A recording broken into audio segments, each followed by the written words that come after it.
Hi everybody, so we're back for part 2 of should I get a service dog and what should I do to get a service dog. And this is going to be the pros and cons of having a service dog. And this is not a comprehensive list, this is just a list that I have come up with in the past several hours and in talking to a few other service dog handlers that I know. So we're going to get started, and I'm going to start with the pros and then we're going to go to the cons. And I will tell you that there are a lot more cons than there are pros. And that's why having a service dog is not right for everyone. So we're going to get started with the pros. And the biggest pro, of course, is having help with your disability. Having independence that you wouldn't have had without the service dog. And with that independence can come a confidence that you can do things on your own with the help of your service dog. And that's what's been helpful for me, is that I now have the confidence that I can do things on my own because I won't be alone with my disability, with my symptoms, with my panic attacks and meltdowns. I won't be alone, and so that confidence and that help, knowing that he's there to help me, is incredibly helpful and a pro for me. Another thing is safety.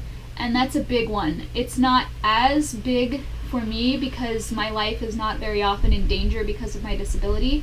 But if you are visually impaired and have a guide dog, or if you need a medical alert dog such as diabetic alert or heart rate alert, seizure alert, anything like that, that confidence and that safety that your dog provides, knowing that you will have that alert and that knowledge so that you can take care of yourself better, that safety factor is so important.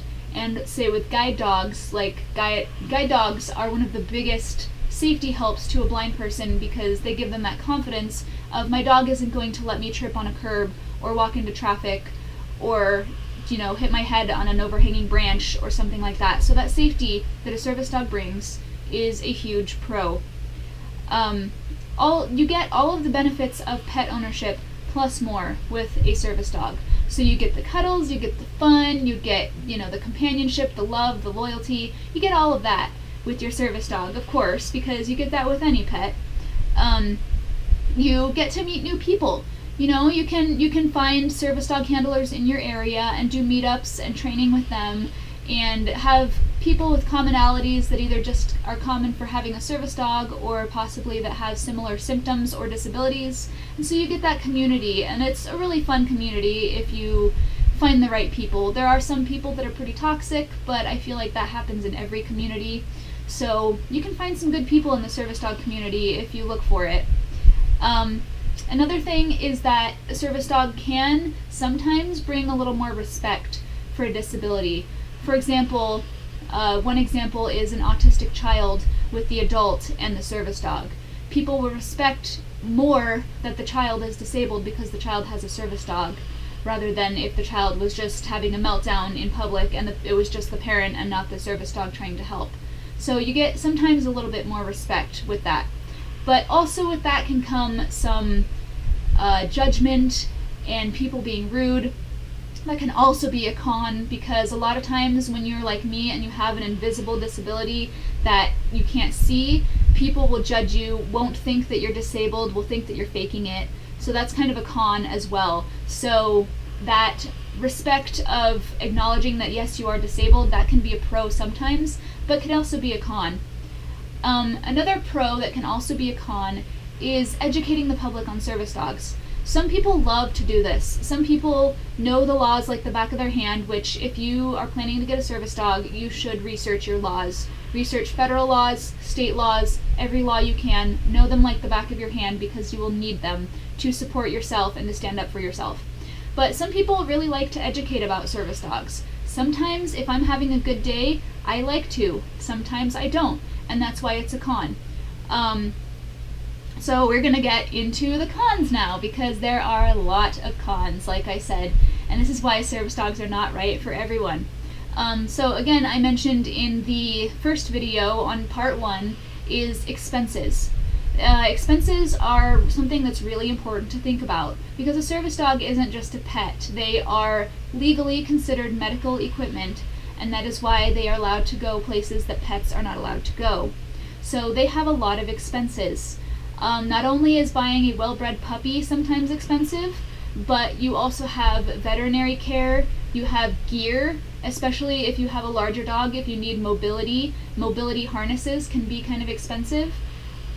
You also need to consider grooming, because grooming is very, very important for a service dog. Service dogs need to be very well groomed at all times, because they're going to be in public, like restaurants and places where dogs aren't allowed, and so your dog needs to be well groomed. You don't want a nasty, dirty dog at the restaurant that you're eating at, right?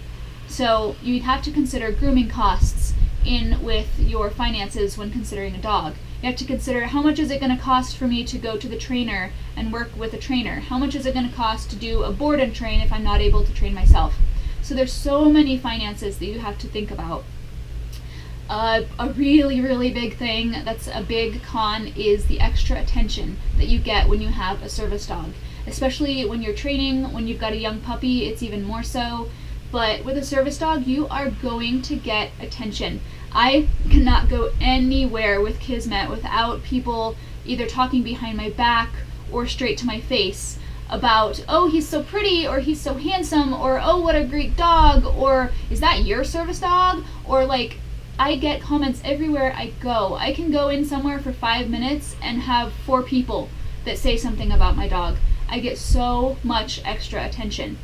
And for a lot of people, that can be a bad thing. A lot of people that have severe anxiety or PTSD, having eyes on them is very, very stressful.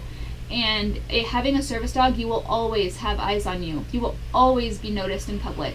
And so if that's something that really stresses you out, you should really consider that a service dog might not be the right method of help for you. You are going to get people that will get in your space, that will get in your face, that will touch you, that will touch your service dog without asking, that will get very close to you, that will talk to your dog without asking, that will not listen to you when you say do not pet, or leave my dog alone, or keep your dog away from my dog, because people are rude. And they think that if they see a dog, it is their responsibility and they are obligated to touch the dog or talk to the dog. And so you will get rude people. And if you cannot handle that, if that stresses you out, if somebody touching your dog unexpectedly or touching you unexpectedly is something that triggers your disability so badly, then having a service dog is likely not the right answer for you. And it's hard to say that because there are a lot of people that think a service dog would help them. But if you have to have, if you are stressed out by people getting near you, you should consider the things that are going to happen when you have a service dog, because it's going to happen no matter what. People don't read patches. People don't read things that say keep back or stay away or don't touch. They just don't, because they're rude.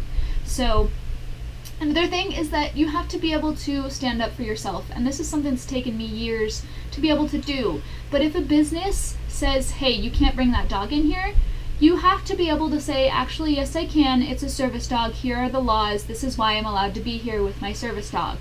If you aren't able to do that, it can be a not good situation, because if you just automatically shut down when people ask you questions, then they're probably going to think that you're faking and they're going to kick you out. And I used to shut down when I got asked questions, and what I did was I had to practice.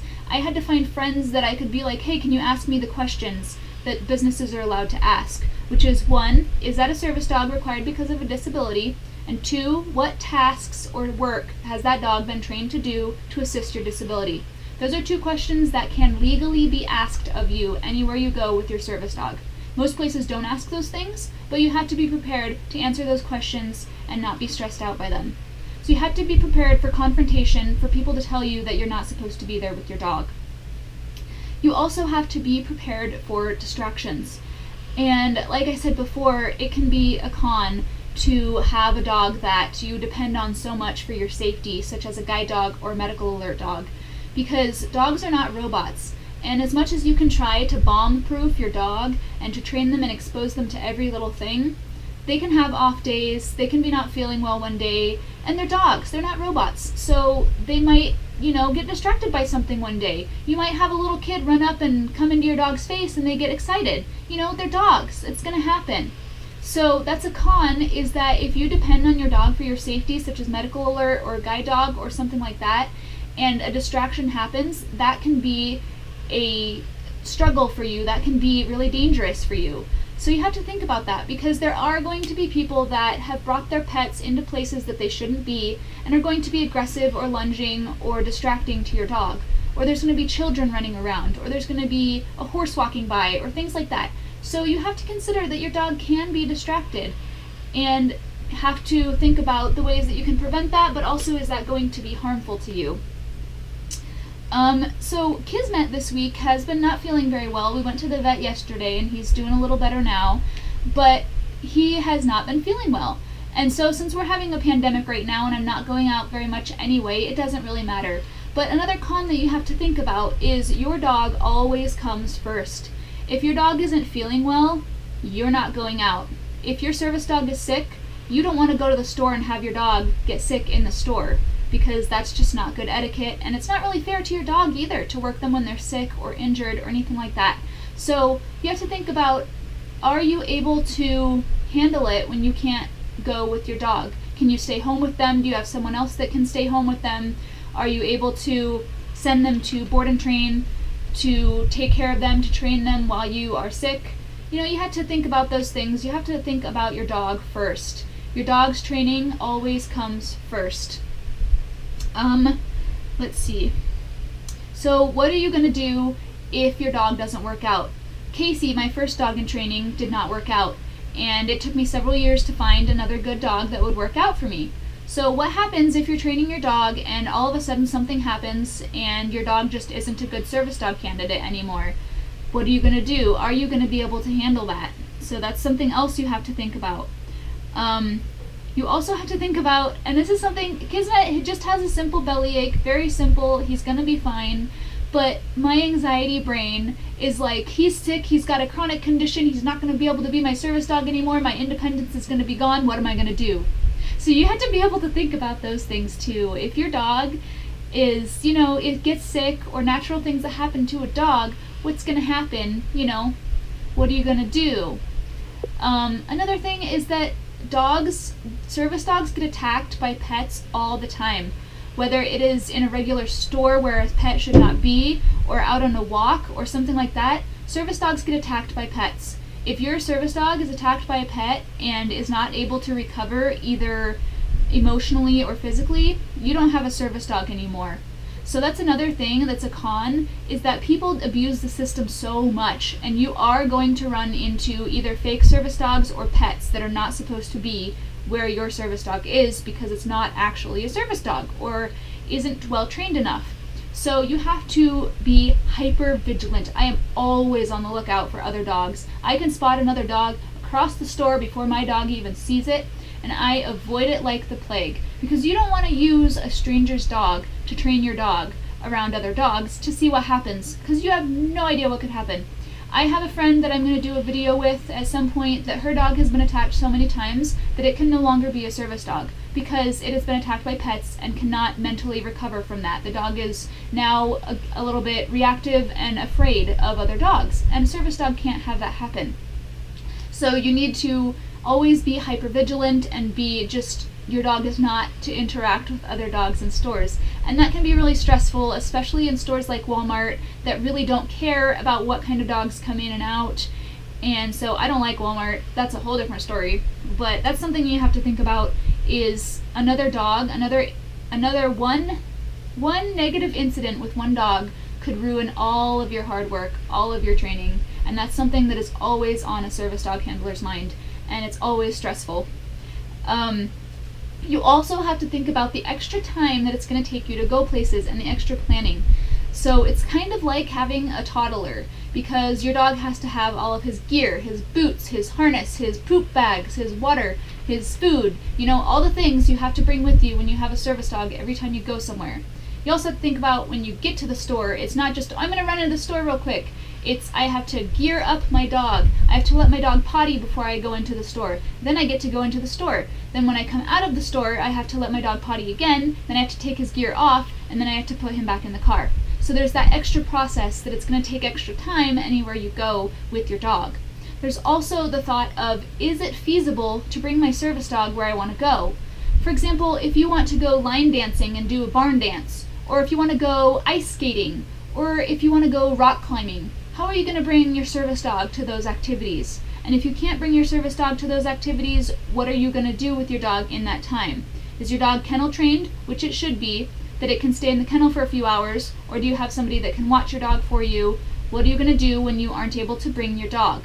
And there are a few places that by law are allowed to deny service dogs. One of them being churches, another one being sterile areas of a hospital, which means if you have to change out of your street clothes into scrubs, that is a sterile area and they can deny service dogs.